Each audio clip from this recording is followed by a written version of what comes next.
আজকের এই ভিডিওতে বলবো এমন 5টা সাইন যেটা দেখলে আপনারা বুঝতে পারবেন আপনাদের কিডনি খারাপ হতে শুরু করেছে। নাম্বার 5, সোয়েলিং বা স্ফীত হওয়া। কিডনি ব্লাডের থেকে এক্সেস ফ্লুইড বা তরলকে বার করে দেয় এবং সোডিয়ামের পরিমাণ মেনটেন রাখে। যখন কিডনি ঠিকমতো কাজ না করে তখন বডিতে এক্সেস ফ্লুইড থেকে যায়, আবার সোডিয়াম বডিতে এক্সেস ফ্লুইড বা তরল ধরে রাখে। এই এক্সেস ফ্লুইড বা তরল পায়ের পাতায় বা গোড়ালিতে জমে স্ফীত হয়ে যায়। আবার এই এক্সেস ফ্লুইড চোখের জাস্ট নিচে জমে সেই জায়গাকে স্ফীত করে দেয়। তাই যদি আপনি সকালে উঠে প্রায়শই দেখেন আপনার চোখের নিচে বা পায়ের পাতা বা গোড়ালি স্ফীত হয়ে গেছে, তাহলে বুঝতে হবে আপনার কিডনি ঠিকমতো কাজ করছে না। নাম্বার 4, চেঞ্জেস ইন ইউরিন বা প্রস্রাবে পরিবর্তন। আপনার যদি ইউরিন করতে বেশিবার বা খুব কমবার যেতে হয়, তাহলে বুঝতে হবে আপনার কিডনির কোনো সমস্যা হচ্ছে।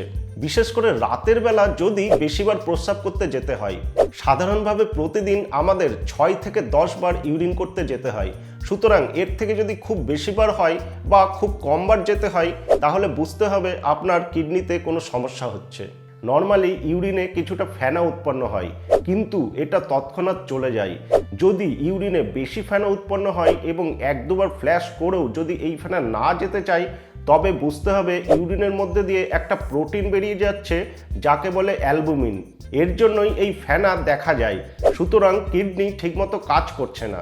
যদি ইউরিনের কালার ডার্ক হয়ে যায় এবং এটা কিছুদিন স্টে করে, তবে বুঝতে হবে কিডনি ঠিকমতো ফিল্টার করতে পারছে না।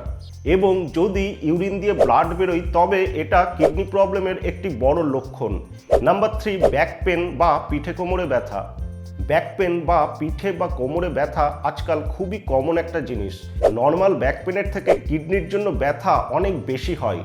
নর্মাল ব্যাক পেনটা পিঠের মাঝামাঝি স্পাইনাল কর্ড বরাবর হয় ও খুব কমনলি কোমরে হয়। কিন্তু কিডনির সমস্যার জন্য যে ব্যথা হয় তা পেছন দিকে পাঁজরের নিচের অংশে আর স্পাইনাল কর্ডের দুপাশে হয় বা যে কোনো এক পাশে হয়, অর্থাৎ যেখানে কিডনি থাকে সেইখানে। কোমরে ব্যথা বা নর্মাল ব্যাক পেন আপনার একই জায়গায় স্টে করে, কিন্তু কিডনির জন্য যে ব্যথা হয় তা পেছন থেকে তলপেট ও নিচে কুচকির দিকে চলে যায়। Number 2, skin problem.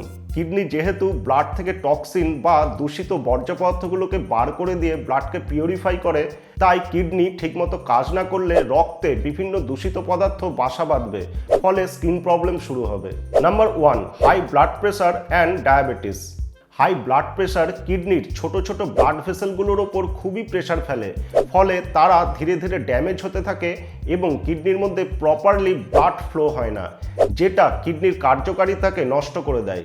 একইভাবে ডায়াবেটিসও কিডনির ব্লাড ভেসেলগুলোকে ড্যামেজ করে, স্পেশালি সেই সমস্ত ব্লাড ভেসেল যেগুলো রক্তকে ফিল্টার করে। এইভাবে ডায়াবেটিসও কিডনিকে ধীরে ধীরে ড্যামেজ করতে থাকে। আবার হাই ব্লাড প্রেশার ও ডায়াবেটিস একসঙ্গে থাকলে কিডনি ডিজিজের রিস্ক অনেক গুণে বেড়ে যায়। ভাই